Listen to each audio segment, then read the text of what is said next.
Good morning students. आज आप लोग के सामने मैं रे ऑप्टिक्स का थर्ड लेक्चर लेके आया हूँ।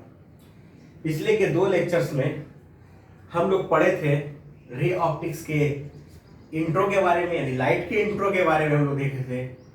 लाइट क्या होता है, लाइट रे क्या होता है, बीम ऑफ लाइट क्या होता है, ठीक है। और हम लोग ये देखे थे कि लाइट में शैडो कैसे बनता है, इमेजेस के बारे में जाने थे, पॉइंट सोर्स ऑफ लाइट के बारे में जाने थे।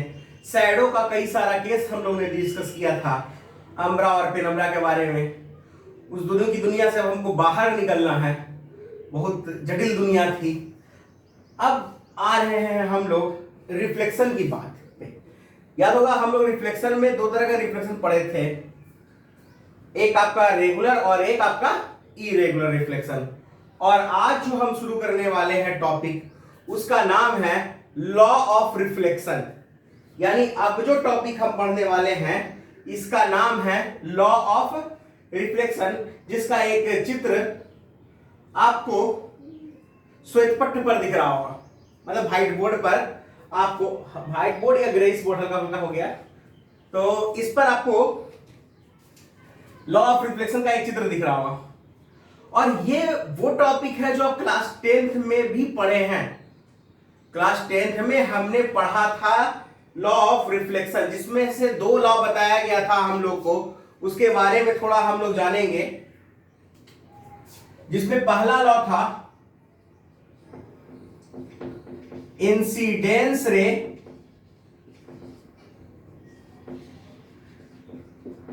Reflected ray and normal to the point of incidence, normal to the point of incidence will lie in same plane, will lie in same plane. कहने का मतलब कि इंसिडेंस रे, रिफ्लेक्टेड रे और नॉर्मल। अब समझना होगा इंसिडेंस रे क्या है, रिफ्लेक्टेड रे क्या है और नॉर्मल क्या है। तो सबसे पहला बात, जो रे आपके सरफेस की ओर आ रही हो, यानी जो रे आपकी ओर आ रही हो वो इंसिडेंस होगा, जो टकराने के बाद लौटेगी वो हो जाएगा रिफ्लेक्टेड, और जो उस पॉइंट पर आपने परपेंडिकुलर डाला होगा वो होगा नॉर्मल। तो यहां देखिए, ये है सोर्स जहां से लाइट रे आ रही थी, तो एस से लाइट ओ की ओर आ रही थी, तो ये हो गया आपका इंसिडेंस रे या इंसिडेंट रे, ये हो गया हमारा, ठीक है। ये लाइट यहां से टकराने के बाद वापस चली गई है, इसको कहेंगे हम लोग रिफ्लेक्टेड रे, इसको कहेंगे हम लोग रिफ्लेक्टेड रे। क्लियर है। और ये जो पॉइंट ओ है इसको कहते हैं हम लोग पॉइंट ऑफ इंसिडेंस, इसको कहते हैं हम लोग पॉइंट ऑफ इंसिडेंस। क्लियर है। और हमने पहले भी कहा है कि पॉइंट ऑफ इंसिडेंस पर जो परपेंडिकुलर डाला जाएगा, आप यहां देख सकते हैं एन से एंड एस परपेंडिकुलर डाला गया है ओ के थ्रू इस सरफेस पे, उसे हम कहते हैं नॉर्मल। क्या कहते हैं? नॉर्मल। यानी यहां पर तीन चीज हो गई हमारी। पहला, इंसिडेंट रे हमारा हो गया एसओ, इंसिडेंट रे क्या हो गया? एसओ। रिफ्लेक्टेड रे क्या हो गया हमारा? O R. और नॉर्मल क्या हो गया? N and S. ये तीनों एक ही प्लेन में होगा, ये तीनों एक ही प्लेन में होगा, जिस प्लेन को हम लोग कहते हैं प्लेन ऑफ इंसिडेंस। इस प्लेन को क्या कहते हैं? प्लेन ऑफ इंसिडेंस या रिफ्लेक्टिंग प्लेन भी कहा जाता है। तो इस प्लेन को क्या कहेंगे? जिस प्लेन पे टकराया है उस प्लेन को क्या कहेंगे? तो उस प्लेन को हम लोग कहते हैं, इस प्लेन को कहते हैं हम लोग रिफ्लेक्टिंग सरफेस। Reflecting surface. आपको साफ दिख रहा होगा कि ये तीनों रे मतलब आपका कौन कौन रे का मतलब ये दोनों, और एक ये आपका नॉर्मल SO, NN डैश और OR, तीनों एक ही प्लेन में है। अगर आपको फील लाना है तो उसको आप देख सकते हैं इस तरह से। ये दो हो गया आपका रे जो दोनों आ रहा है, और ये तीसरा हो गया उसका नॉर्मल। अगर आप ध्यान से देखेंगे ये तीनों आपको एक ही प्लेन में दिखेगा। आप इसको एक लाइन में देख पा रहे होंगे, तो तीनों आपको एक प्लेन में दिख रहा है ना। अब ये देखिए तीन रे, इंसिडेंस, रिफ्लेक्टेड और ये नॉर्मल। अब इसको अगर ध्यान से देखिए ये आपको एक प्लेन में दिखा, तो बस यही होता है, ये तीनों हमेशा किस में रहता है, एक प्लेन में रहता है। जबकि ये है तीन, दिख रहा है ना, बस इस तरह से जब भी रहेगा किसी एक पार्टिकुलर प्लेन में रहेगा, इंसिडेंट रे, रिफ्लेक्टेड रे और नॉर्मल। ये सिंपल अभी हम लोग सिर्फ एक लॉ देखे हैं। हमारे पास जब हम लोग क्लास 10th में थे तो दो लॉ पढ़े थे, क्या लॉ आप लोगों को? तो दूसरा लॉ क्या कहता है, angle I equals to angle R।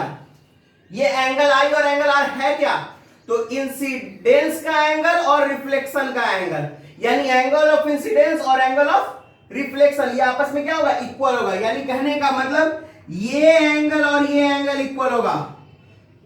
Class 10th में आप लोग पढ़े इस चीज को, I और R क्या होता है, आपस में इक्वल होता है। एंगल I एंगल R के इक्वल है। चलिए पहले इसको मिटा दिया जाएगा, थोड़ा सा देखने में ठीक ठाक लग रहा है, मजबूरी है मिटाना होगा, मजबूरी है मिटाना ही पड़ेगा, वो क्या करें। लेकिन एंगल I एंगल R के इक्वल है। एंगल ऑफ इंसिडेंस किसके इक्वल है, एंगल ऑफ रिफ्लेक्शन के। एंगल ऑफ इंसिडेंस किसके इक्वल होगा, एंगल ऑफ रिफ्लेक्शन के, यानी I R के इक्वल। ठीक है, कोई दिक्कत? तो इस तरफ हम इसको मिटा देते हैं पहले, और कुछ पॉइंट्स भी लिखाना है तो उसको लिखाएंगे। तो एंगल I एंगल R के इक्वल था और बाकी तीनों एक प्लेन में था। और प्लेन ऑफ इंसिडेंस कौन सा हमारा था, तो जिस प्लेन में ये तीनों रे हैं वो तीनों को हम लोग क्या कहते हैं, प्लेन ऑफ इंसिडेंस। अब सवाल आ रहा होगा इस एंगल का भी एक नाम होता है, इसको भी दे देते हैं। इसको थीटा से डिनोट किया जाता है, और इस एंगल का नाम है, ध्यान से देखिएगा, इसको कहते हैं हम लोग ग्लांसिंग एंगल। ठीक है, या इसी का एक और नाम है angle of plane, angle of plane. ठीक है, आप समझ सकते हैं ये दोनों एंगल इक्वल क्यों हुआ है, क्योंकि I और R इक्वल, और ये पूरा इधर भी 90 और इधर भी 90, तो जो रेस्ट है 90 माइनस I या 90 माइनस R, 90 माइनस I हो या 90 माइनस R हो, दोनों आपस में क्या होगा, इक्वल होगा। कारण वही है क्योंकि I और R इक्वल है। तो ये हमारा एंगल ऑफ प्लेन है। अब कहता क्या है नेक्स्ट पॉइंट में, the law of reflection, the law of reflection is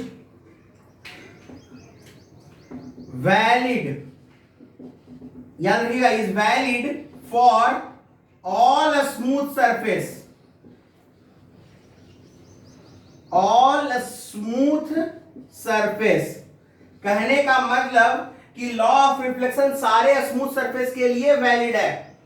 ऐसा नहीं बच्चा कि खाली प्लेन सरफेस के लिए, कैसा भी स्मूथ सरफेस हो सब में फॉलो करेगा कौन, अपना लॉ ऑफ रिफ्लेक्शन। ये तीसरा है, इसको याद रखिएगा कि लॉ ऑफ रिफ्लेक्शन वैलिड है सारे स्मूथ सरफेस के लिए।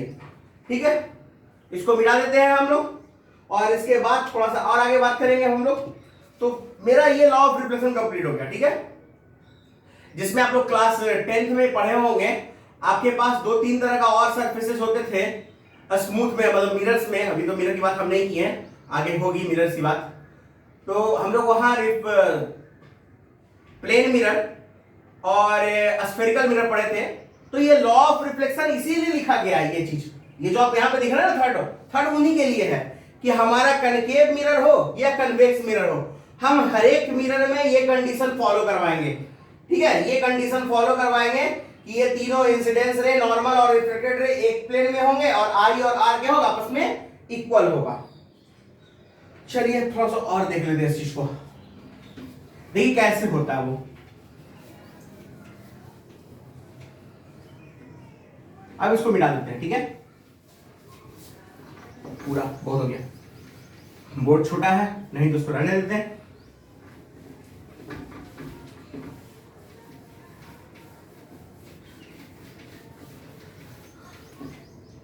तो थर्ड मेरा हमारा क्या है, क्या बोले थे आपसे भी कि इसको कनकेव, ये कनकेव है या कन्वेक्स है भाई, कनकेव है या कन्वेक्स है डिपेंड करता था, आप लोगों को याद होगा उसके रिफ्लेक्टिंग सरफेस पे। अगर हम रिफ्लेक्टिंग सरफेस उसको बना लेंगे तो ये कन्वेक्स हो जाएगा। चलिए देख लेते हैं, वो हम लोग आगे बात करेंगे इस पे, ठीक है। तो अगर इस पे लाइट रे आएगा तो यहां ये भी रिफ्लेक्ट होगा, ये तो कंफर्म्ड है, इसमें कोई शक नहीं है। लेकिन अब सवाल उठता है इसमें नॉर्मल क्या होगा। तो आपको पता है कि radius is always normal to the tangent. तो सबसे पहले एक टेंजेंट ड्रॉ करेंगे और टेंजेंट पर ये रेडियस हमेशा नॉर्मल हो जाएगा। जो इसका रेडियस रहा होगा वो रेडियस यानी इसके सेंटर से जो रेडियस लेंगे वो हमेशा इस पे नॉर्मल होगा, तो ये अपने आप इसका नॉर्मल मिल गया हमको। और यहां भी वही होगा, angle I is equal to angle R. Surface कैसा भी हो कोई फर्क नहीं पड़ता, ठीक है। आपको बस इतना ही याद रखना है कि एंगल आई हमेशा आर के इक्वल होगा, और ये है हमारा लॉ ऑफ रिफ्लेक्शन का कंडीशन, ठीक है।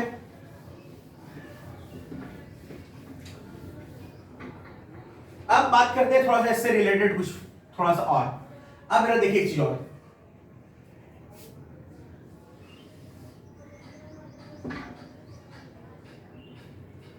ये हमारा मतलब अभी एक सरफेस ले रहे हैं,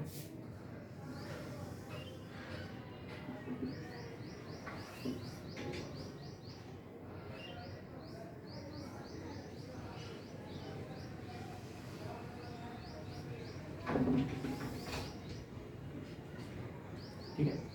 ये N है, ये O है, ये S है और ये R है। और ये हमारा मान लो कोई सरफेस है रिफ्लेक्टिंग। ये आप समझ रहे हैं कौन सा मिरर की बात हो रही है। यहाँ बात ये जो हो रही है ये प्लेन मिरर की बात हो रही है। यहाँ सरफेस किसका है, प्लेन। आप लोग पहले मिरर जानते हो ना, मिरर किसको कहते हैं, वैसा सरफेस जो अपने ऊपर आ रहे सारे लाइट को रिफ्लेक्ट कर दे, which reflects almost 100% of light, या 100% ही कह सकते हैं, लाइट को रिफ्लेक्ट कर दे, उसको मिरर कहते हैं। मिरर में हम लोग बात करते हैं तो तीन तरह के मिरर की। एक्चुअली इसे अगर सिंपल कहा जाए तो एक प्लेन मिरर और एक स्फेरिकल होता है। प्लेन मिरर उसको कहते हैं वो जिसका सरफेस प्लेन होगा, और स्फेरिकल मिरर उसको कहते हैं जिसका सरफेस स्फेरिकल होगा। और स्फेरिकल मिरर में भी दो मिरर हम लोग पढ़े थे, एक था हमारा कनकेव और एक था हमारा कन्वेक्स। कनकेव किसको कहते हैं, तो कहता है क्या है कि जिसका इनर सरफेस रिफ्लेक्टिंग हो, कनकेव हो गया, कनकेव, ठीक है। और जिसका आउटर सरफेस रिफ्लेक्टिंग हो वो कन्वेक्स हो गया, कन्वेक्स हो जाएगा, ठीक है। तो वैसे ही ये सरफेस जिसका, ये मिरर जिसका सरफेस एक प्लेन है, तो ये मेरा कौन सा मिरर हो गया, प्लेन मिरर हो गया। अब मान लो इसमें ये लाइट आ रहा है, ठीक है, और ये एंगल तो आपस में इक्वल ही होगा या डिफर होगा, ये एंगल आपस में इक्वल होगा, ठीक है।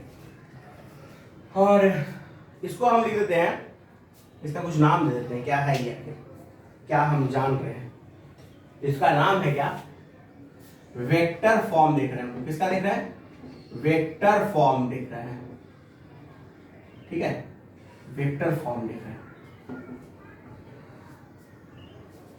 मान लो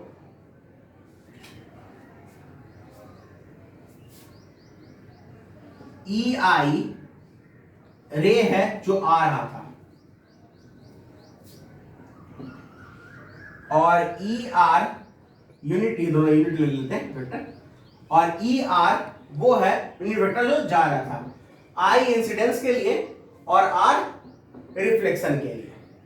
अब अगर तुम ध्यान से देखो इसको, अगर तुम ऐसे मान लो, देखो इसको एज ए प्लेन फिर मान लो, जैसे हम लोग वहां पे प्लेन बनाए हुए थे, याद है बनाए हुए थे ना हम लोग प्लेन।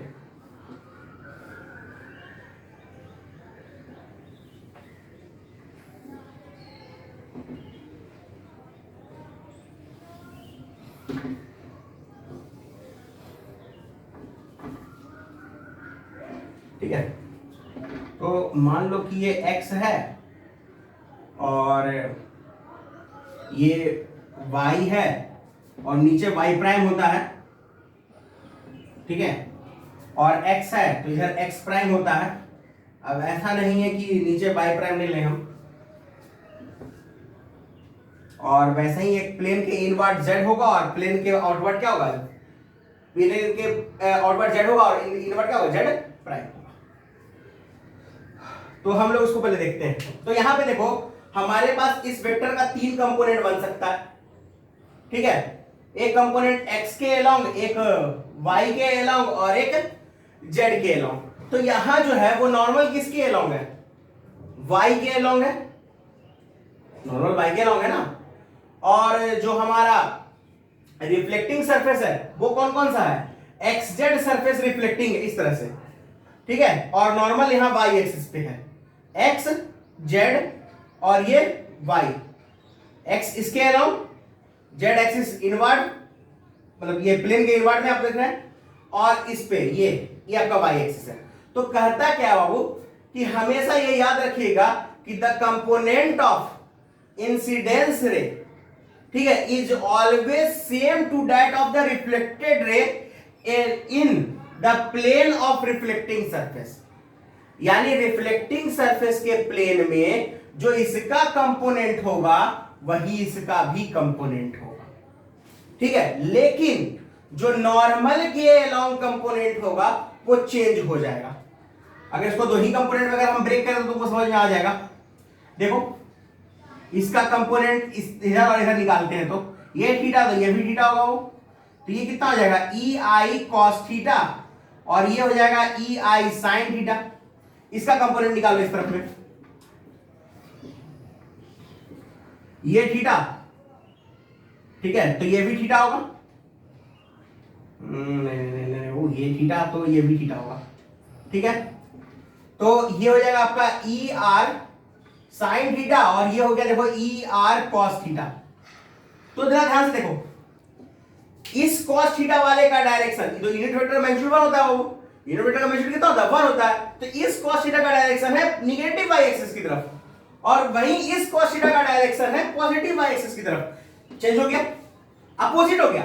तो नॉर्मल वाला अपोजिट होगा, लेकिन जो प्लेन में है वो हमेशा क्या होगा, सेम डायरेक्शन रहेगा। तो एक पॉइंट हमेशा याद रखिएगा कि जो हमारा यूनिट वेक्टर होता है, अगर हम रिफ्लेक्टेड रे और इंसिडेंस रे का देखें तो इंसिडेंस रे का जो कंपोनेंट है रिफ्लेक्टिंग सरफेस के अलोंग वो कभी चेंज नहीं करेगा, लेकिन जो नॉर्मल के अलोंग है वो जस्ट अपोजिट हो जाएगा। ये तब ये हम इसको यूज कब करेंगे, जब हमें इंसिडेंस रे वेक्टर फॉर्म में दिया, जब इंसिडेंस रे वेक्टर फॉर्म में या कार्टेशियन कोऑर्डिनेट में दिया हो। मान लो इसका कोऑर्डिनेट दे दे, इसका कोऑर्डिनेट दे दे, क्या हम इस वेक्टर को रिप्रेजेंट कर सकते हैं इसको? आराम से कर सकते हैं। आपने फॉर्मूला पढ़ा है x2 minus x1 i cap by 2 minus y1 j cap z2 minus j1 j cap, जब वहां की a क्या था, एक इनिशियल कोऑर्डिनेट था, बाई फाइनल जिसका था आपका a का x1 y1 z1 और b का आपने पढ़ा था x2 z2 x2 by 2 z2। याद होगा आपने ये पढ़ा हुआ है।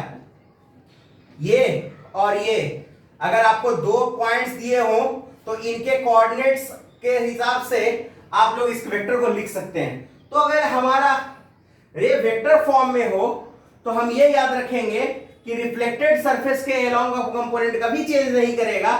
चेंज करेगा तो कौन, जो नॉर्मल का, वो भी क्या, अपोजिट डायरेक्शन में। वैल्यू चेंज नहीं किया, ध्यान से देखो, ये cos थीटा यूनिट वेक्टर का मैग्नीट्यूड 1 होता है, cos थीटा ही रहेगा। ये मैग्नीट्यूड में है, ये सारा रिजल्ट आप मैग्नीट्यूड में देख रहे हैं, ठीक है। तो मैग्नीट्यूड है हमारा यहां 1, तो ये भी cos थीटा है और ये भी cos थीटा है, बस डायरेक्शन का फर्क है, डायरेक्शन चेंज हो गया, प्लस माइनस माइनस प्लस, इस तरह से। तो पॉइंट्स लिख लेते हैं। The component of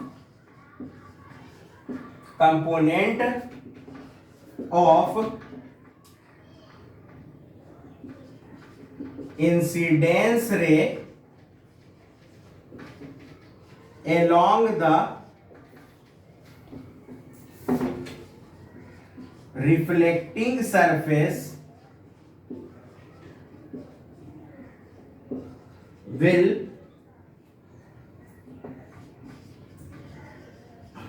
remain same। क्या होगा? will remain same, ठीक है। but the component along normal becomes of opposite sign। Sign क्या होगा? अपोजिट हो जाएगा। तो अगर हम यहां से ई आई वेक्टर का मैग्नीट्यूड लिख दें, मतलब एक यूनिट वेक्टर लिख दें, इसको E1 I, E2 J, E3 K, ठीक है। तो ये इंसिडेंस रे है। रिफ्लेक्टेड रे क्या बन जाएगा यहां पे? तो पहले हमको ये देखना है कि रिफ्लेक्टिंग सरफेस कौन है। तो XZ, तो XZ remains the same but Y becomes differ, मतलब वो अपोजिट हो जाना है। तो ये हो जाएगा E1 I cap minus E2 J cap plus E3 K cap, ठीक है। E3 क्या हो जाएगा? K cap. कोई दिक्कत यहां तक? ठीक है। E3, तो ये हो गया हम लोग का। तो यहां तक तो कोई तकलीफ नहीं है हम लोग को, बस इतना याद ही रखना था हम लोग को कि कंपोनेंट किसका? इंसिडेंस रे का। कैसा रहेगा? Reflect along the reflecting surface, हमेशा सेम रहेगा। ये याद रखिएगा हमेशा। क्या याद रखेंगे हम लोग? Remains same. क्या याद रखेंगे? Remains same. कंपोनेंट किसका? इंसिडेंस रे का। किसके अलोंग? रिफ्लेक्टिंग सरफेस के अलोंग। होगा क्या? तो सेम रहेगा। चेंज कौन होगा? होगा चेंज कौन सा? नॉर्मल के अलोंग, ठीक है। कौन कंपोनेंट जो है चेंज होगा? कैसे? तो साइन अपोजिट हो जाएगा। अब यहां हम लोग देखें कि हमने एक ई आई माना, एक इंसिडेंस रे वेक्टर माना as a E1 I cap, E2 J cap, E3 K cap, और हमने उसका रिफ्लेक्टेड रे का इक्वेशन लिखा बस इसी कंडीशन पे, क्योंकि हमारा रिफ्लेक्टिंग सरफेस XZ था तो X और Z सेम रह गया, लेकिन Y क्या हो गया? अपोजिट हो गया। बस यही तो है। अब इसके बाद और बात करनी है थोड़ा सा हम लोग को, इस पे एक दो क्वेश्चन देख लेते हैं हम लोग। क्वेश्चन देखने के लिए थोड़ा सा सोचना होगा, किसको मिटाना होगा हमको, ठीक है। इसको मिटाते हैं।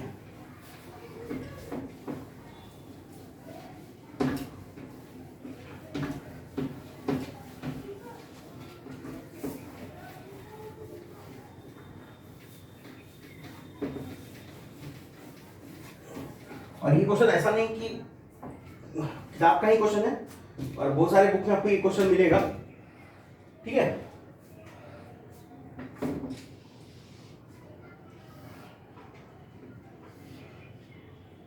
नाम तो देख ही रहे हैं इसको, X Y और Z, मतलब वही है अपना XYZ, आपका अपना जाना पहचाना।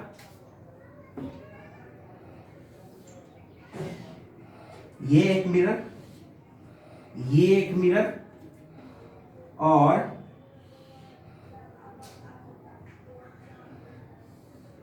ये एक मिरर।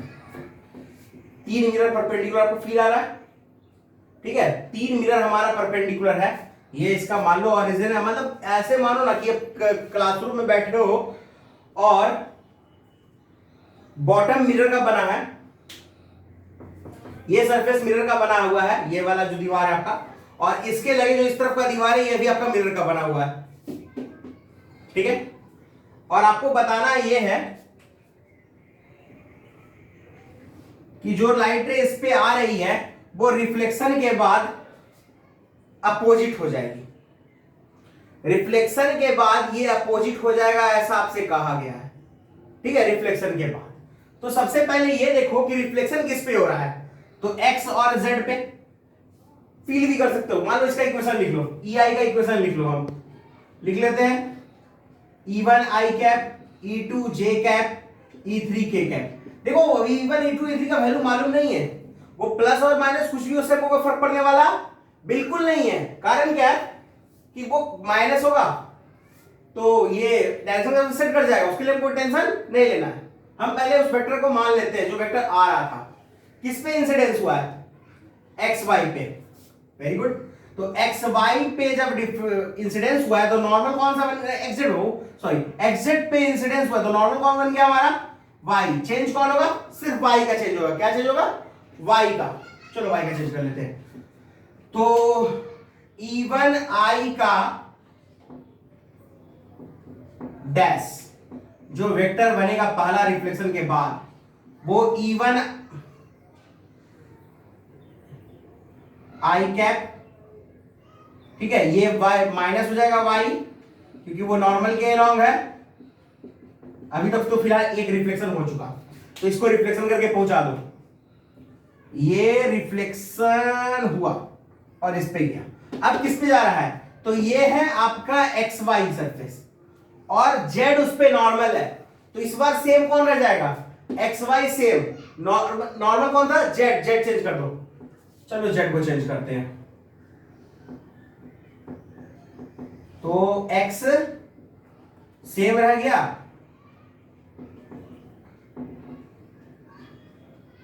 वाई भी सेम रह गया, लेकिन जेड जो है वो चेंज कर गया। दिख रहा है जेड चेंज कर गया, तो इसको भी रिफ्लेक्ट करके यहां पहुंचा दो। तो ये रिफ्लेक्ट किया इस तरफ, इस पॉइंट पे। अब कौन सरफेस पे आ रहा है, तो वो सरफेस है हमारा y और z which remains constant. Change कौन होगा, x चेंज होगा। क्यों x चेंज होगा, क्योंकि ये उसका नॉर्मल है। x क्या है, उसका नॉर्मल है। नॉर्मल किसका, yz का, जिस पर अभी बेचारा पहुंचा है। चलो तो अब यहां से इसका नया लिखते हैं position, E1 I cap minus, minus किसके कारण, x के कारण। माइनस किसके कारण, x के कारण। E2 J minus E3 K। क्या कुछ दिखा, बस यही दिखा कि जहां प्लस था अब वहां है हमारा माइनस। ले लो माइनस को कॉमन और लिख दो कि उसका अपोजिट ये बन चुका है। प्लस को किया माइनस यहां से और बन गया अपोजिट, यानी कहने का मतलब कि लाइट रे जैसे आया था वैसे ही मुंह उठा के वापस चला गया है। मतलब जिधर से आया उधर को गया, लेकिन थोड़ा सा रिफ्लेक्शन के बाद। मतलब आप जहां थे वही रह गए ना जी। तो वैसा क्या काम, चलो इस डायग्राम को थोड़ा बना लो और इसको नोट कर लो। ये नोट करने का है क्या कि रिफ्लेक्शन हमारा तीन म्यूचुअली परपेंडिकुलर मिरर के कारण हो रहा है, तो वो रेज एक दूसरे के अपोजिट बन जा रहा है। जो रे आया था उसका जस्ट अपोजिट यहां मिल गया। हो गया बस। अब नोट कर चुके हैं। तो अब हम लोग देखते हैं इस लॉ ऑफ रिफ्लेक्शन का प्रूफ। एक साइंटिस्ट मैथमेटिशियन जिन्होंने इनका प्रूफ बताने के लिए कुछ हेल्प किया था, कुछ हल्का डेरिवेशन भी किए थे। हल्का है मतलब पूरा ही होगा, हम लोग उसको हल्का जानते हैं, पूरा नहीं जानते हैं, लेकिन उसके हिसाब से हम लोग तो इसको डेरिवेट कर सकते हैं। तो पहले देख लो प्रूफ ऑफ, तो बेचारा मार्क खा गया। चलो दूसरा देखते हैं, proof of law of reflection. तो लॉ ऑफ रिफ्लेक्शन का क्या प्रूफ था उसको जरा जान ले। तो रिफ्लेक्शन का प्रूफ दिए थे, उनका एक नाम था। नाम तो सबका होता है लेकिन बनता किसी किसी का है। पियरे डी कार्डिन मत बोल देना, पियरे डी कार्डिन पेन है। हाँ, पियरे डी फर्मेट। कितना लोग के मन में चल रहा होगा पियरे डी कार्डिन, तो पियरे डी कार्डिन पेन होता है। पे आ जाओ। तो पियरे डी फर्मेट जो है वो सन 1662 की बात है। उस साल इन्होंने बताया था, कुछ तो बताया था, उसको तो देख लो, कहे थे क्या कि time taken by the light रे, time taken by the light रे इज ऑलवेज मैक्सिमम मिनिमम और कांस्टेंट। यानी हम कह सकते हैं कि ये ऑप्टिमम होता है। और अभी आप लोग मैक्सिमम मिनिमम पढ़े नहीं है, क्लास 12th में कैलकुलस का एप्लीकेशन ऑफ डेरिवेटिव में एक टॉपिक है मैक्सिमा एंड मिनिमा, वहां आप जाके पढ़ोगे तो आपको ये पता चलेगा either any function is maximum minimum और constant at any point then its first derivative should be zero. उसका फर्स्ट डेरिवेटिव हर हाल में क्या होना चाहिए, जीरो होना चाहिए। इसी कंसेप्ट को इन्होंने यहां यूज किया था। क्या कंसेप्ट था, कंसेप्ट यही था कि जब भी लाइट रे जब एक पॉइंट से जाता है तो वो उसका टाइम टेकन मैक्सिमम मिनिमम या कांस्टेंट होता है। तो मैक्सिमम मिनिमम और कांस्टेंट के लिए जो कंडीशन था, ये भी हमारे न्यूटन साहब का दिया हुआ है कैलकुलस, आप लोगों को तो पता ही होगा, अपनी न्यूटन साहब है, इसके पीछे जो शक्तियां थी वो न्यूटन साहब की शक्तियां थी, जो हाथ था वो न्यूटन का था कैलकुलस के पीछे। ठीक है, अब यहां अगर कुछ गलत हो तो माफ कर दीजिएगा कि उतना कैलकुलस के बारे में ज्ञान नहीं है, अगर गलती से कुछ ज्यादा बोल गया हूं। ठीक है, तो हम इतना ही समझेंगे कि अगर वो मैक्सिमम मिनिमम और कांस्टेंट हो तो उस पॉइंट पे जो फर्स्ट डेरिवेटिव होता है और जीरो होता है, और ये सही है, ये गलत नहीं हो सकता। ठीक है, इसको देखते हैं हम। तो उसको पहले प्रूफ कर ले, नाम तो याद रहेगा ना, पीएनटी फॉर्मेट 1662 ईस्वी में, सन 1662 की बात है। 2020 वाला मत याद रखना, 2020 में तो खाली मास्क दिखता है चारों तरफ। वो भी एक दिन था जब हम लोग बाहर घूमा करते थे, सड़कों पर जाया करते थे, क्लास आया करते थे। आज भी एक दिन है, आज भी एक दिन है जब हम मास्क लगा के घूमा करते हैं, पुलिस से छिपकर बाहर निकला करते हैं। ऐसा ही कुछ है ना। चलो देखिए, देखो यहां पर ये है आपका रिफ्लेक्टिंग सरफेस। ठीक है, ये एंगल ऑफ इंसिडेंस, ये एंगल ऑफ रिफ्लेक्शन। ठीक है, अब जरा ध्यान से समझना। मान लो ये h1 हाइट पे है, ठीक है, और ये पहुंचा है अभी h2 हाइट पे। अभी हम ये नहीं कह रहे हाइट सेम है या डिफरेंट है, एंगल I और R सेम है या डिफरेंट है। We have to proof it. Angle I और R इक्वल है या नहीं, हमको प्रूफ करके दिखाना है। ये है नहीं, अगर होता तो फिर तो सब चीज सेम ही होता। तो मान लो कि ये पूरा डिस्टेंस यहां से यहां तक का d है, तो इसको मान लिया हमने x, और ये अपना खुद से बन गया d माइनस x। ठीक है, तो ये है हमारा I, तो ये भी होगा I एक अंतर कोण से, अरे अल्टरनेट एंगल मतलब समझ रहे हो ना। और ये R, तो ये भी R होगा, ये भी अल्टरनेट एंगल से। तो चलो अब यहां जल्दी से देख लेते हैं, इसको टाइम लगाते हैं तो जल्दी से देख लेते हैं। तो हमको क्या करना है, टोटल टाइम निकालना। मान लो यहाँ का टाइम t1 है और यहाँ का टाइम क्या है, t2 है। टाइम क्या होता है, distance by velocity. Velocity of light को हम c मानते हैं, किसको, c मानते हैं वेलोसिटी ऑफ लाइट को, कहां, एयर में या वैक्यूम में। तो t1 कितना हो जाएगा, डिस्टेंस बाय वेलोसिटी यानी अंडर रूट। अगर आप ध्यान से देखोगे तो ये जो होगा वो होगा h1 square plus x square, यानी h1 square plus x square upon c, और t2 होगा h2 square plus d minus x का होल स्क्वायर बाय c, और टोटल टाइम हो जाएगा t1 plus t2, that is h1 square plus x square. c common ले ले, तुम लोग बोलते तो ले लेते हैं, अच्छा लगता है। ठीक है, ऐसे ही बोला करो, h2 square plus d minus x का होल स्क्वायर। तो हमारे पास ये आ गया t का वैल्यू, जिसको डिफरेंशिएट करना है हमको। ठीक है, तो dt अपॉन dx निकाल रहे हैं। ध्यान से देखना बच्चा लोग, 1/c बाहर, रूट x का डिफरेंशिएशन क्या होता है, 1 अपॉन 2 रूट x, और h स्क्वायर कांस्टेंट है, h1 स्क्वायर 0, और चेन रूल से x स्क्वायर का 2x हो जाएगा। फिर सिमिलर प्रोसेस यहां चलेगा हमारा, ये क्या हो जाएगा 1/2 अंडर रूट h2 का स्क्वायर प्लस एक्स स्क्वायर।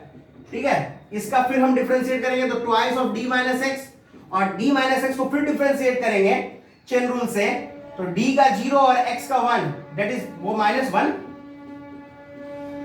ठीक है, ठीक है,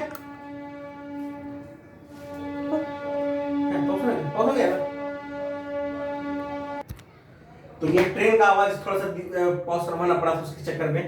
ठीक है, तो फिलहाल अब यहां से देखते हैं। तो यहाँ पे क्या है, dt अपॉन dx का वैल्यू को मिल चुका है। हमने क्या कहा था कि फर्स्ट डेरिवेटिव शुड बी 0, ये हमारा नहीं, मैथमेटिक्स का कहना है। ठीक है, तो कंडीशन ये लेना है हमको कि dt अपॉन dx को क्या करना है, 0। तो अगर तुम यहाँ 0 करोगे तो ये c यहाँ मल्टीप्लाई होकर 0 हो जाएगा, रिजल्ट ये मिलेगा हमको। चलो उसको देख लेते हैं। पहले जो कट रहा है वो कैंसिल कर लो, 2 से 2 कैंसिल कर लो, 2 से 2 कैंसिल कर लो। ठीक है, 2 2 2 हो जाएगा। तो इसको पहले अपने हाथों से मिटा दिया जाए, तब हम लोग 0 करेंगे। अपने आर्यभट्ट को हम लोग बहुत अच्छा मानते हैं। ठीक है, तो 0 की बात करते हैं। 0 बराबर x बटा x divide under root h1 square plus x square minus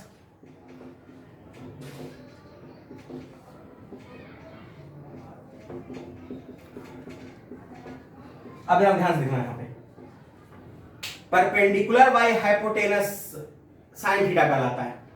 तो इस एंगल के लिए परपेंडिकुलर और ये हाइपोटेनस। ठीक है, कोई दिक्कत नहीं? हाँ ठीक है, तो यहां पे सिर्फ एक d माइनस एक्स छूट रहा है, इसको सिर्फ हम लोग देख लें तो ठीक हो जाएगा हमारा। हाँ, तो ये परपेंडिकुलर और ये हाइपोटेनस, वैसे ही ये परपेंडिकुलर और ये हाइपोटेनस हो जाएगा हमारा कितना, h2 plus d minus x का होल स्क्वायर। ठीक है, तो चलो इसको देख लेते हैं। तो 0 इक्वल्स क्या हो जाएगा, sine i minus sine r। तो साइन i इक्वल्स क्या हो जाएगा, और दोनों एक्यूट एंगल है तो i इक्वल्स r। यही है आपका लॉ ऑफ रिफ्लेक्शन का प्रूफ, जो आप अपने बोर्ड पर अभी देख पा रहे हैं। तो ये लॉ ऑफ रिफ्लेक्शन का हो गया आपका प्रूफ। ठीक है, आप इसको नोट करिए और आज का क्लास यहीं पर खत्म करते हैं। अगले क्लास में पहले सुन लीजिए, अगले क्लास में क्या हम लोग जानेंगे, तो वो है इस वेक्टर पे थोड़ा सा चर्चा और करेंगे जो हम लोग पीछे पढ़े थे। ये प्रूफ को तो नहीं करेंगे चर्चा, और फिर हम लोग प्लेन मिरर से रिफ्लेक्शंस को देखेंगे और उस पे कुछ न्यूमेरिकल्स का बात करेंगे। तब तक के लिए धन्यवाद, शुभ रात्रि, सबक है।